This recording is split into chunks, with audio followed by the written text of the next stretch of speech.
안녕하세요. 콩쌤입니다. 오늘 여러분들과 함께 나눌 제품은요. 내일 따끈하게 출시될 제품인데요. 엔자임 바이옴이라는 제품을 함께 나눠보도록 하겠습니다. 자, 이 제품이 처음에 딱 출시된다고 들었을 때 저 같은 경우는 굉장히 기대감이 있었던 게 필드에서 많은 분들한테 제품을 전달할 때 가장 어려운 부분이 뭐냐면 위기능이 안 좋으신 분들, 이런 분들이 가장 어렵거든요. 이분들한테 첫 번째 굉장히 희소시키겠구나 라는 생각이 들었고, 또 하나는 뭐냐면 똑같은 우리가 제품을 드시지만 그 제품을 조금 더 흡수율을 좋게끔 먹을 수 있도록 도와줄 수 있는 제품이다 라는 생각이 들었습니다. 자, 그러면 이 제품을 하나하나 좀 뜯어서 이해할 수 있도록 함께 나눠보도록 할게요. 자, 먼저 엔자임이라는 건 뭐냐면 효소를 뜻해요. 효소. 여기서 우리가 이걸 조금 더 이해하기 위해서 효소에 대한 것들을 이해를 하시면 굉장히 좋거든요. 첫 번째, 이제 효소라는 거는 우리 몸 안에서 가장 많은 효소가 대사효소라는 거예요. 이 대사효소로서 우리 몸에 있는 모든 생명활동에 대한 것들을 조절해주는 역할을 해요. 그 다음에 이 대사효소 말고 또 하나 중요한 효소가 뭐냐면 소화효소입니다. 예. 이 소화효소라는 건 뭐냐면 우리 몸 안에 들어오는 영양소를 소화효소에 의해서 고분자, 큰 거를 저분자로 쪼개서 이 저분자가 우리 몸 안에서 흡수될 수 있도록 만들어주는 역할을 해주는 게 바로 소화효소예요. 예, 그런데 이 소화효소가 부족하면 얘네들이 잘 쪼개지질 못하죠.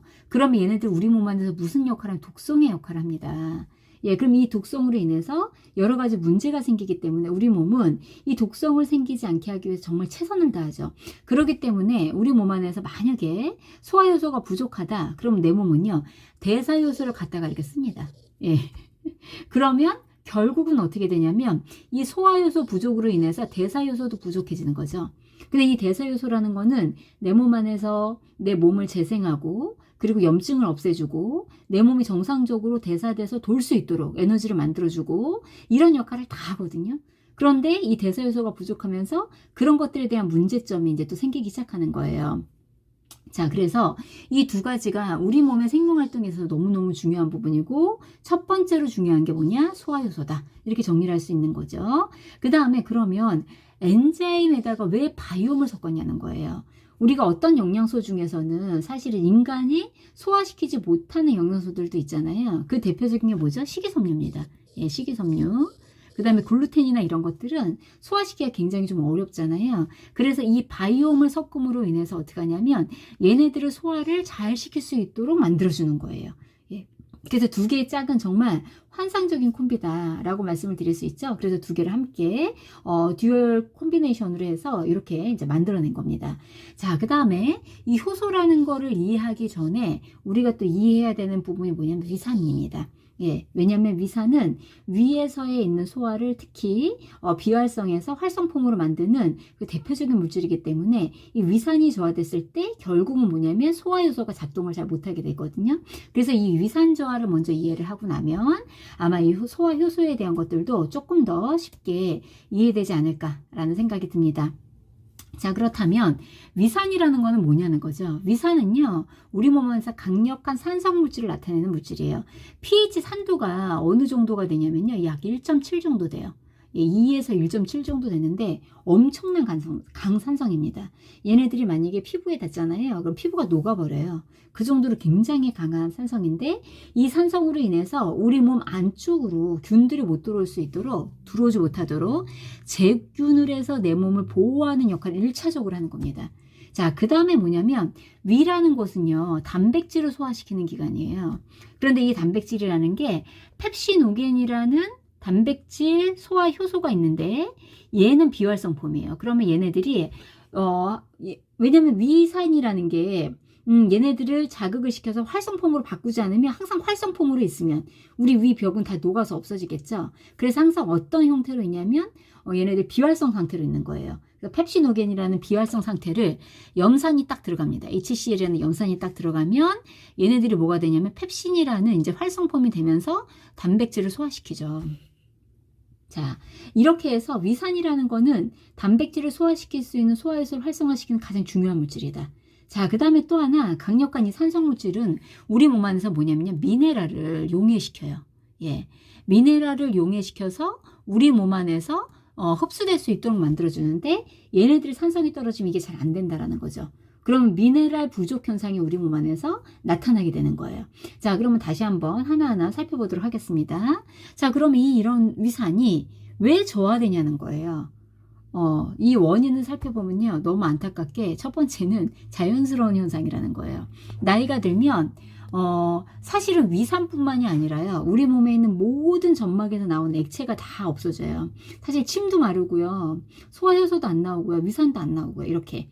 그래서 이거는 나이가 들면 자연스러운 현상이기 때문에 우리가 이걸 외부에서 해줬을 때 조금 더 효과적으로 우리가 생활할 수 있다는 거예요. 자, 그러면 어떻게 되냐면 두 번째.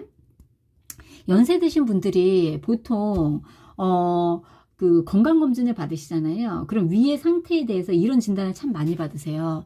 위축성 위염이나 장상피화생이라는 진단을 굉장히 많이 받는데 말 그대로 뭐냐면 위가 이렇게 쪼그라들어 있는 거예요. 예, 그러니까 점막도 쪼그라들어 있겠죠. 근데 위산이나 소화효소는 어디서 나오죠? 예, 점막에서 나옵니다. 예, 점막. 예, 상피세포.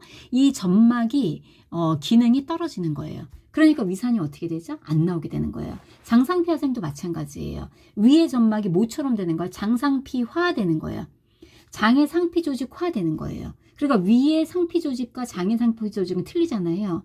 위는 소화하는 기관이고 소화해서 음식을 분해해서 이렇게 소화효소를 뿜어내는 기관이에요. 그런데 장이라는 건 뭐냐면 맨 마지막에 얘네들을 흡수하는 장기예요. 그렇기 때문에 이 점막의 상태가 틀린데 얘네들이 장상피화되니까 위 점막은 약해질 수밖에 없다라는 거죠.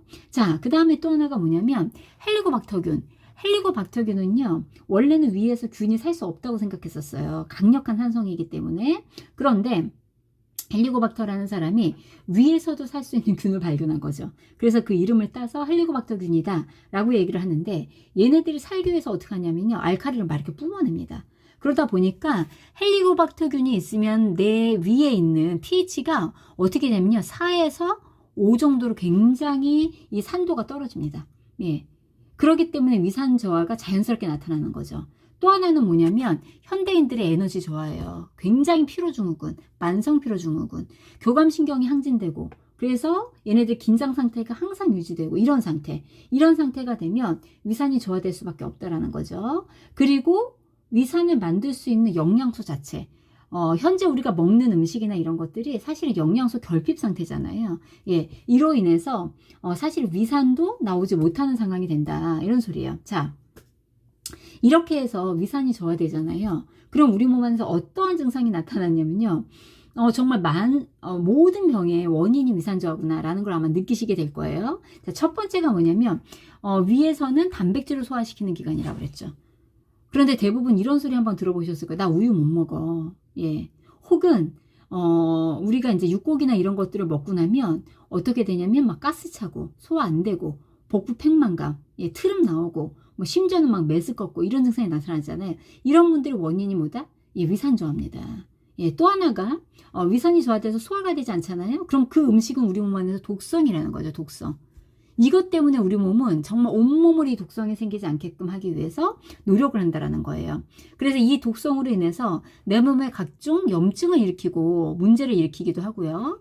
자, 그 다음에 얘네들이 또 어떻게 되냐면 오랫동안 아직 소화가 안 된 거잖아요. 그러면서 이제 가스가 차니까 이 음식들이 트름과 함께 올라옵니다. 그런데 우리의 위 안쪽은 위산으로부터 내 위 벽을 보호하기 위해서 특수한 뮤신이라는 물질이 뿜어져 나와요. 그래서 위 벽을 보호할 수가 있는데 우리가 위에 있는 관략근 있잖아요. 유문하고 부문. 부문을 이 부분을 지나쳐 가면은 여기에는 이제 뮤신이라는 물질이 없어요. 그래서 얘네들이 위산에서 헐기 시작한단 말이에요. 그러니까 역류성 식도염이 생기게 되는 거죠. 자, 그 다음에 오랫동안 이 위에 머물러 있는 그 음식으로 인해서 위 점막이나 이런 것들도 아무래도 약해지고 하면서 이제 속쓰림의 원인이 되는 거예요. 그런데 참 이게 아이러니컬한 건데 역류성 식도염이 속쓰림이 생기는 원인이 지금 위산 저하잖아요. 근데 이런 증상으로 인해서 병원에 찾아가면 병원에서는 제산제를 처방한다라는 거죠. 근데 이거의 원인이 위산 저하였잖아요. 그럼 여기에 다 더더군다나 산을 제거를 하면 이 기능이 이제 역류성 식도염이나 속쓰림이 낫질 않는 거예요. 이런 것들이 이제 악순환이 반복되는 그 증상으로 인해서 계속해서 위장장애를 이제 그분들이 앓고 살 수밖에 없다라는 거죠. 물론 이제 너무나 염증 상태가 심해서 지금 속쓰림이 너무 심할 때는 일시적으로 쓸 수도 있지만 제산제나 이런 것들을 어르신들 같은 경우는 굉장히 장복하시는 경우가 되게 많으시거든요. 이럴 때에는 사실은 위기능이나 이런 것들 정상화하기가 어렵다라고 말씀을 드리는 거 싶습니다. 자, 그래서 이 기능이 그러니까 역류성 식도염이나 속쓰림이 너무 심하실 때는요, 이분들이 누우면 더 해요. 그러니까 앉아서 거의 막 잠을 못 주무시고 불면증으로 힘들어하시는 분들도 저도 이제 종종 봤거든요. 이런 부분들이 굉장히 좀 안타깝죠. 자, 그 다음에 위산이 이제 저하가 되면 상부에서 이제 소화가 안 되는 거예요. 그럼 어떻게 되냐면 이 상부에서 소화되지 않은 음식이 하부로 내려가죠. 장으로 내려갑니다. 그러면서 이제 다시 2차적으로 장에 여러 가지 이제 문제를 일으키는 거죠. 자, 그래서 얘네들이 살균되지도 않은 균이 내려오기도 하고 독성이 내려오면서 장내 세균 불균형의 원인이 됩니다. 그리고 이렇게 유해물질이 많잖아요. 그러면은 우리가 유해균이 많은 거예요. 유해균이. 이 유해균이 많으면 독성이 굉장히 많아지면서 우리 몸 안에서 뭐냐면 염증을 증가시키게 돼요. 그리고 이 유해균이 많아지잖아요. 그럼 이게 뚱보균이죠. 뚱보균. 예. 그래서 살도 찌게 되고 이런 원인이 되는 겁니다. 자, 그 다음에 얘네들로 인해서 장벽이 이렇게 코팅되는 게 무너져요. 그러면 장이 이제 새기 시작하는 거죠. 새는 장 증후군, 장누수 증후군이 되는데 이 장내에 있는 유해균이 이 새는 장으로 인해서 혈액으로 흘러나오는 거예요. 그럼 이 혈액을 타고 내 몸의 약한 부분을 공격하기 시작하면서 자가 면역 질환이 생기게 돼요. 그래서 이제 피부나 아니면 관절을 공격하면서 아토피나 류마티스 관절염의 원인이 된다. 예, 굉장히 무섭습니다. 위산 저하가 결국은 자가 면역까지 연결되게 되는 거죠. 그리고 이렇게 유해균이 많으면 내 장은요, 굉장히 과민성 장으로 바뀌게 돼요. 그래서 현대인들이 과민성 장 증후군이 굉장히 많으시잖아요. 그 원인 또한 위산 저하라는 거죠. 자, 그 다음에 위산이 저하됐을 때 미네랄이 우리가 흡수가 안 된다 그랬잖아요. 특히 미네랄 중에서 칼슘, 마그네슘 부족으로 인해서 수축과 이완이 안 돼요. 그러면 이걸로 인해서 변비라는 것도 우리가 유발할 수 있다. 자, 그 다음에 위산이 저하되면 아무래도 헬리코박터균이 살기에 굉장히 좋은 환경이 되죠. 예. 그렇기 때문에 우리의 있는 위의 상태나 이런 것들이 더더군다나 이제 우리가 나빠진다라는 겁니다. 자, 이렇게 이 장이라는 게 타이트하게 얘네들의 장벽이 만들어져야 되는데 이 유해균으로 인해서 독성으로 인해서 장 점막이 손상이 되는 거예요. 그러면 이렇게 손상이 됨으로 인해서 세포 간에 간극이 이렇게 발생을 하게 되고 이 안으로 인해서 유해균이 이렇게 지금 빠져나오면서 혈관 안으로 이 유해균이 들어오면서 온몸을 공격하게 됩니다. 이게 바로 장누수 증후군이에요. 자, 이 원인 또한 위산 저하라는 거죠. 자, 그 다음에 위산 저하로 인해서 아까 말씀드렸던 미네랄들이 특히 이과 양이온을 띠는 미네랄들은요, 위산에 대해서 의존도가 높은 용해도를 가지고 있거든요. 그런데 위산이 적으면 얘네들 용해가 안 되는 거죠. 그럼 이런 미네랄 부족 현상이 우리 몸 안에서 나타나게 됩니다. 특히 우리가 칼슘 같은 경우는 학교 다닐 때 E+, 마그네슘 E+, 아이언 E+, 구리 E+, 철 E+, 뭐 이런 소리 많이 들어보셨죠? 이렇게 셀레늄 E+, 이런 물질들이 대부분 양이온들이 위산이 저하됐을 때 얘네들이 용해도가 떨어진다. 그러면 이제 칼슘과 마그네슘이 이제 용해가 잘 안 돼서 이 양이 부족하면 우리 몸에 수축과 이완에 문제가 생겨요. 그래서 장이 안 움직이면 변비가 되는 거고요. 심장이 잘 안 움직이면 부정맥이 되는 거고요. 그 다음에 이제 위장이 안 움직이면 소화불량이 되는 겁니다. 자, 그 다음에 이제 철이나 이런 것들이 우리가 이제 잘 소화를 못 시키면서 빈혈이 생기기도 하고요. 그 다음에 아연이 부족하면서 면역의 이상이 생기기도 하고 셀레늄이 부족하면서 갑상선 저하 기능. 이렇게 에너지가 대사가 안 되는 티록신이 T4에서 T3로 바뀌지 못하면서 이제 여러 가지 피곤 증상이나 이렇게 쌓이고 있는 갑상선계에 문제가 생긴다라는 거죠. 자, 이렇게 다양한 증상들이 유발될 수 있고요. 그 다음에 특히 비타민 B12는 단백질과 결합된 조효소의 역할을 하거든요. 그런데 단백질이 소화가 안 되니까 비타민 B12가 떨어져 나가지 못하는 거예요. 그럼 우리 몸 안에서 기본적으로 비타민 B12의 부족 현상이 나타나게 됩니다. 근데 이 비타민 B12는 내인자 효소라는 거를 만들면서 철을 소화시키는 역할을 하는데 이 비타민 B12가 부족하면 철 자체가 대사가 안 됩니다. 그래서 또 역시 빈혈, 예, 빈혈이 유발이 되게 되는 거예요. 그러면 위산 저하로 인해서 이렇게 엄청난 미네랄 증상이나 미네랄 저하 증이나 이런 것들이 나타날 수 있다라는 걸 알게 되는 거예요. 결국은 뭐죠? 예, 영양소 흡수가 안 되면서 영양 결핍 증상이 나타나는 거예요. 그럼 우리가 손톱이 이렇게 막 부서지기도 하고 혈관이 약해지기도 하고 그 다음에 미네랄이 우리 뇌에서 여러 가지 호르몬을 만드는데 합성하는 데 쓰이잖아요. 그래서 그 호르몬이 제대로 쓰이지 않으면서 우울증이 생기기도 하고 멜라토닌이라는 호르몬이 안 만들어지면 수면장애가 나타나기도 하고 정말 영양소 부족으로 해서 만성피로부터 해서 이런 모든 증상이 다 나타납니다. 특히 이제 지방대사나 이런 게 안 되면 여드름이 나타나기도 하고 특히 성애성 여드름 있잖아요. 이런 것들이 원인이 결국은 소화가 되지 않는 음식 때문이다. 자, 이렇게 말씀을 드릴 수 있습니다. 자, 그래서 이 위산으로 인해서 결국은 뭐냐면 소화 효소가 안 나온다라는 거예요. 그러면 소화 효소, 효소라는 건 뭐냐면요. 우리는 36.5도라는 낮은 온도에서 뭔가 반응이 일어나기 때문에 사실은 고온이 아니기 때문에 반드시 그 촉매 역할을 하는 그 물질이 필요해요. 그게 뭐냐? 그게 효소예요. 네. 근데 대사에 대한 촉매 역할을 하는 건 대사 요소, 소화에 대한 촉매 역할을 하는 게 뭐다? 소화 요소. 예. 그래서 내 몸 안에서 반응이 쉽게 일어날 수 있도록, 잘 일어날 수 있도록 도와주는 게 바로 효소다. 이렇게 이해를 하시면 되고요. 특히 이제 효할 때 이 효자가 뭐냐면 사큐효입니다. 사큐효. 그러니까 완전히 이제 삭혀버리는 거죠. 그래서 우리 몸 안에서 흡수가 잘 될 수 있도록 만들어주는 역할을 하는 게 우리가 소화효소다. 이렇게 말씀을 드릴 수 있고요. 소화효소는 구강에서부터 시작해서 위를 거쳐서 소장에서부터 마지막으로 소장으로 쫙 흡수가 됩니다. 자, 이렇게 하면서 3대 영양소 탄단지를 다 소화를 시켜요. 그런데 특히 우리 구강에서 소화시키는 그 소화효소, 요게 바로 아밀라제인데 얘에 의해서 뭐냐 전분, 다시 얘기하면 뭐죠? 탄수화물을 소화시킵니다. 요거 하나는 꼭 기억을 하고 계셔야 돼요. 왜냐면 한국 사람들이 가장 많이 먹는 음식 자체가 탄수화물이거든요. 그래서 이 탄수화물 소화효소 요거 하나 기억을 한번 해두시고요. 그 다음에 마지막으로 우리가 단백질을 아미노산으로 분해하고요. 그 다음에 밀가루에 들어있는 글루텐 있죠. 요거를 분해시키는 그 물질이 뭐냐면 펩티다제입니다. 예, 요 두 가지 단백질 소화시키는 거예요. 요 두 가지를 이제 기억을 한번 해보시고 뒤로 넘어가도록 하겠습니다. 다 외우려고 그러면 또 우리가 또 힘드니까. 자, 이 소화효소라는 거는요, 침 속의 소화효소, 특히 이런 것들은요, 나이가 되면 제가 뭐라 했죠? 다 침도 마른다 그랬잖아요. 그래서 세상에나 20대에 비해서 60대는요 30분의 1로 줄어듭니다. 예, 어마어마하죠. 예, 그래서 이게 20대하고 60대는 틀려요. 20대는 진짜 소화가 안 되는 게 뭐야? 라고 생각할 정도였는데 50대가 딱 넘어서잖아요. 그러면은 야, 어떻게 먹는 것 자체가 다 불편하냐? 이렇게 될 정도로 굉장히 그 차이가 심하거든요. 그러기 때문에 반드시 우리가 소화효소에 보충이 필요하다는 거예요. 그리고 이 효소의 양은 정해져 있기 때문에 얘가 부족하면 앞에서 얘기했듯이 대사효소를 갖다 쓰니까 우리가 소화를 잘 도울 수 있도록 1차적으로 소화효소를 충분하게 공급해 주는 거는 굉장히 중요한 일이라는 거죠. 자, 그런데 이제 현대인들이요, 소화효소가 부족할 수밖에 없어요. 아까 염산이 부족한 이유하고 비슷해요.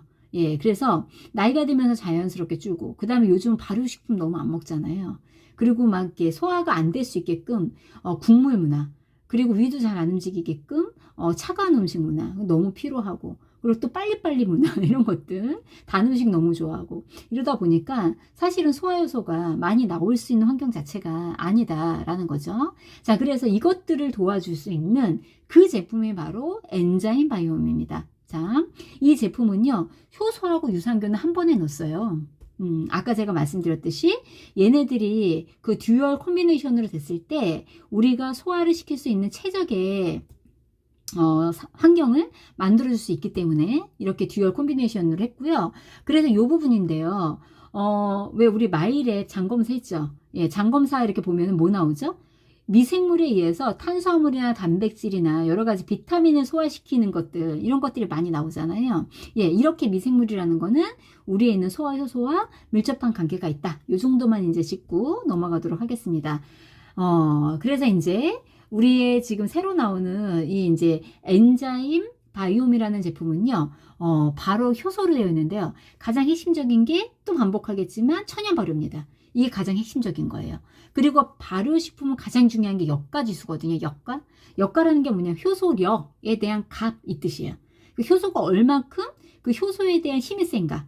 예, 다시 말하면 효소의 활성도가 센가 이 얘기인데 시중에서 나와 있는 것 중에서 제가 이제 많이 검색을 서치를 한번 해봤거든요. 주로 30만 역가짜리가 굉장히 많아요. 그리고 15만짜리도 있고요. 60만짜리면 굉장히 높은 쪽에 들어가고 80만짜리도 있긴 있더라고요.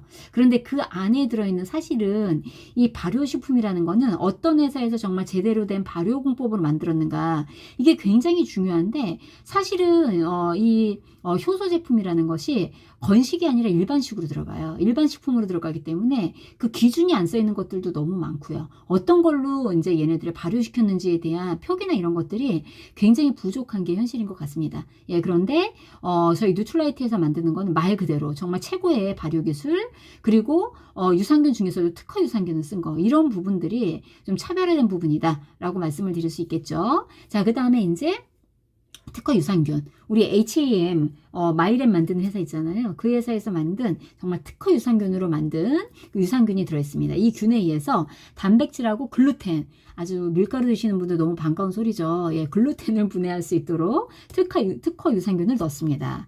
자, 그래서 지금 여기 있는 배합 자체가 뉴트라이트의 독자적인 배합이다. 그리고 이제 여기에 효소가 들어있고 유산균 듀얼 포뮬러로 되어 있다. 그 다음에 부원료나 이런 것들이 또 이제 소화가 잘 될 수 있는 부원료가 다 들어있어요. 그래서 보시면, 우리 이제 이 엔자임 바이옴의 겉에 그림 보시면 그림에 우리가 다 나와 있는 거 아시잖아요. 보니까 양배추, 거기에 키위, 뭐 이제, 뭐 파인애플 이런 것들 있잖아요. 이런 27가지의 곡물과 과채를 통해서 발효를 시킬 수 있는 그 발효 효소가 들어있고 그런 부원료가 들어있다라는 거예요. 그렇기 때문에 얘네들이 우리가 그냥 일반적인 그 이제 아밀라제나 단독 제품으로 넣는 것보다 훨씬 더 효과적으로 우리의 효소를 활성화시킬 수 있다라는 거죠. 자, 그래서 이렇게 보시면요. 아밀라제, 탄수화물을 소화시키는 소화효소죠. 이게 60만 역가입니다. 이게 가장 중요해요. 그 다음에 프로타아제. 얘가 뭐냐면 단백질하고 우리 몸 안에 잠시만요. 여기 좀 줄여야 되는데 자 단백질을 소화시키는 건데 이 8500유니트 8500역가면 단백질 소화효소 치고는 굉장히 많이 들어있는 거예요.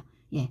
그래서 그 부분을 조금 더 이해하시면 되고 특허 유산균 썼다라는 거. 예. 그리고 여기에 들어있는 사실은 곡물이나 과채나 이런 것들이 다 유기농이라는 거. 예. 요 정도만 좀 말씀을 드리고 싶어요. 근데 바깥에 있는 것들이나 이렇게 타사 제품들을 이렇게 보니까, 사실은 얘네들이 뭐, GMO라든지 이런, 원료나 이런 것들을 쓴 경우도 조금 있고요. 그래서 이런 것들은 좀 확인을 좀 잘 하시고 드시는 게 좋지 않을까라는 생각이 참 많이 들었습니다. 자, 이 정도만 할게요. 그래서 엔자임 바이옴은요, 지금 이제 30호짜리가 43,000원이고, 90호짜리가 11만 5천 원이에요. 그러면 예를 들어서 우리가 90호짜리를 먹으면 사실은 432 예, 4만 원이 안 되는 값에 먹을 수 있는 정말 최고의 제품과 가성비 높은 제품으로 나왔습니다. 그리고 여기 별표 한번 할게요. 밀가루 섭취할 때 글루텐을 분해할 수 있는 특허 유산균. 예, 밀가루 좋아하시는 분 너무 많죠? 예, 그래서 정 드시고 싶다면 이 제품과 함께 같이 드시면 조금 효과도 많이 보고 내 마음도 편하지 않을까라는 생각이 들고 그 다음에 이 유산균 어디요? 마이크로바이옴 전문 업체 HEM에서 공동 연구를 통해서 개발한 제품이다. 예, 이렇게 말씀을 드릴 수 있습니다. 자, 그래서 이 엔자임 바이옴은요. 사실 나이가 드시는 저는 이렇게 말씀드리고 싶어요. 누가 먹으면 좋을까? 50대 이후는 누구나. 예, 꼭 이라는 말씀을 좀 드리고 싶고요. 이게 제가 강조하고 싶은 부분이고요. 밀가루 드실 때 젊은 분들도 그리고 요즘은 제가 이렇게 보니까 젊은 분들도 소화 기능 떨어지신 분들이 굉장히 많아요. 예, 그럴 때는 함께 드시면 너무 좋다라는 생각이 들고요. 그 다음에 이제 얘네들은 언제 먹으면 좋나라고 봤을 때 식사에 대한 소화를 돕는 거기 때문에 식사 간에 드시거나 식후에 바로 드시는 거. 그리고 얘네들은 과다증이나 이런 게 없어요. 그리고 약간의 부작용이 있다면 뭐 설사할 수 있는 거 이 정도는 있는데 특별하게 얘네들이 문제가 되는 경우가 없기 때문에 한 포 이상 드셔도 된다를 본사에서 이렇게 안내를 했기 때문에 저도 이렇게 좀 안내를 해드립니다. 예, 그렇게 이해를 하시면 될 것 같고요. 그 다음에 이제 시중에 있는 소화효소와 원료와 발효공법과 거기 안에 들어있는 게 일단 다르다. 예, 이거를 강조를 좀 해드리고 싶고 그 다음에 역가지수가 거의 역대급이다. 그리고 또 하나는 이 특허 유산균 2종으로 인해서 단백질 글루텐 분해 2개를 다 할 수 있다. 자, 그 다음에 50대 이후는요. 어차피 안 나오는 거라고 그랬잖아요. 그러니까 누구나 필요시에 항상 이렇게 드시는 게 좋다라고 생각이 듭니다. 자, 오늘 여기까지고요. 여러분들에게 어떻게 좀 도움이 많이 되셨나 모르겠어요. 근데 이 제품은 저희가 아까도 이제 제가 시작 전에 말씀드렸듯이 가장 효과적으로 제품을 먹을 수 있게끔 도와주는 제품이기 때문에 우리 모두 다가 이걸 잘 활용하신다면 정말 효율적으로 뉴트라이트를 잘 섭취할 수 있는 방법이 아닐까라는 생각이 듭니다. 오늘 여기까지 하겠습니다. 감사합니다.